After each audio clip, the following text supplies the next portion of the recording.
គេទៅគាត់ក៏យកសោម៉ូតូហើយគេហៅខ្ញុំជិះទៅប្រឡងទៅនិយាយទៅគាត់ដឹងហើយតែគាត់ហ៊ានប្រាប់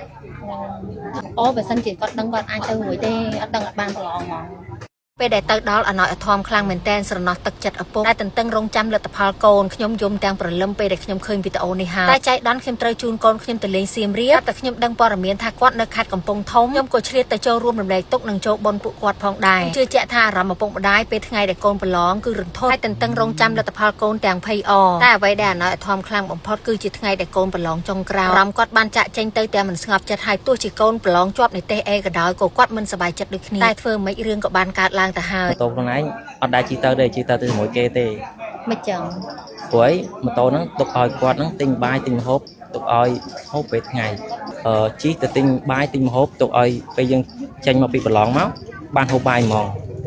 ម៉ូតូមានតែមួយម៉ូតូមាន3 4ពួកម៉ាខ្ញុំទៅជិះទៅដែរ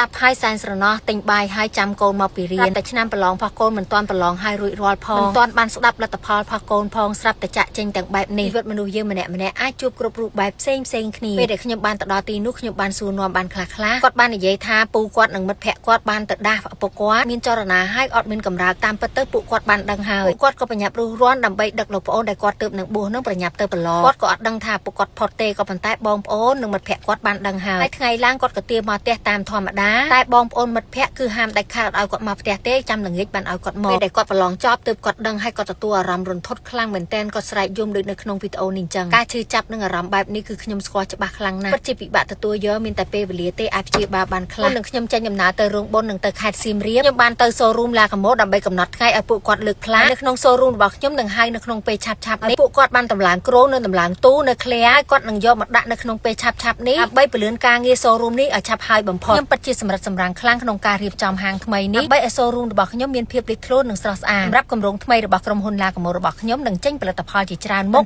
បន្ទាប់ទៀតពីអវ៉ាន់ដែលក្រុងនឹងមកដល់ប្រទេសកម្ពុជារបស់យើងនេះហើយក្រុមហ៊ុនរបស់ខ្ញុំនឹងសម្រិតសម្រាំងជ្រើសរើសយករូបមន្តដែលល្អហើយមិនត្រឹមតែប៉ុណ្ណោះទេសូម្បីតែ BA នៅក្នុងក្រុមហ៊ុនឡាកាម៉ូរបស់ខ្ញុំជ្រើសរើសអ្នកដែលគាត់មានឈ្មោះបោះសម្លេងដើម្បីជួយផ្សព្វផ្សាយផលិតផលរបស់ខ្ញុំឲ្យកាន់តែផ្ទុះការគាំទ្រខ្លាំងទី1ផលិតផលរបស់យើងល្អហើយអ្នកផ្សព្វផ្សាយគាត់មាន fan ច្រើនផលិតផលរបស់ខ្ញុំនឹងកាន់តែផ្ទុះការគាំទ្រខ្លាំងហើយជាពិសេសទៀតក្រុមហ៊ុនរបស់ខ្ញុំកំពុងតែចេញផលិតផលដែលថ្មី spray ការពារកម្ដៅថ្ងៃខ្ញុំហ៊ាននិយាយថាពេលមកដល់ប្រទេសកម្ពុជានឹងផ្ទុះការគាំទ្រខ្លាំងដោយសារ spray នេះគឺងាយស្រួលដាក់តាមខ្លួនហើយការពារកម្ដៅថ្ងៃបានល្អហើយមិនត្រឹមតែប៉ុណ្ណោះទេខ្ញុំកំពុងតែប្រកាសរើសតំណែងចែកចាយច្រើនដែលគាត់អាចមានឱកាសកាត់អវ៉ាន់ផ្ទាល់ចេញពីក្រុមហ៊ុននឹងបណ្ដុះបណ្ដាលឲ្យគាត់លក់តាមអនឡាញហើយនឹងផ្ដល់បូតឲ្យគាត់លក់តាមទីប្រជុំជនតំណែងរបស់ខ្ញុំទាំងចាស់ទាំងថ្មីគឺគាត់សប្បាយរីករាយខ្លាំងមែនតើផ្ដល់ឲ្យតំណែងមានភាពកក់ក្ដៅនិងលក់ដាច់ហើយមិនត្រឹមតែប៉ុណ្ណោះទេរកប្រាក់ចំណូលបានខ្ពស់មានលម្អិតចង់ខ្លាចតែជាតំណែងអាចតាក់ទងតាមលេខទូរស័ព្ទឬក៏ឆាតចូលក្នុង page